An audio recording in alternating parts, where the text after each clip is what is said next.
the zero line, and that's not a great candle formation to have at the bottom of a support level, because it's indicative of the fact that there is significant selling pressure that's pushed that down.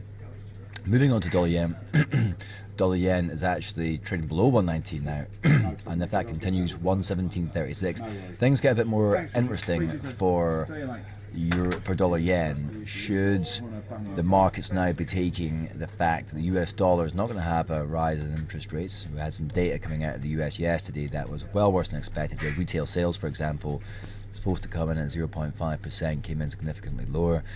I think that's why you're seeing a lot of the big moves in the bond market, as well as people getting to price in a potential rate hike not in 2015 at all.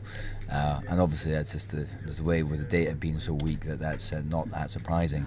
And the long dollar bulls are now unwinding their positions, and it actually ends up being probably quite good for the US economy not having a strong greenback, because it allows them to be more competitive in that sphere. So I wouldn't be surprised if this is the start of a couple of months of US dollar weakness coming in, since it's had such a great run.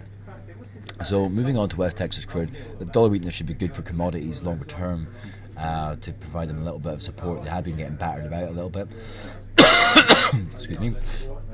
59.50 is potential support level on West Texas. 64 is longer term potential resistance. Crude oil inventories came in quite high yesterday, as ever, but it's not really depressed prices too much. We do have a negative candle yesterday, but still looking not so bad.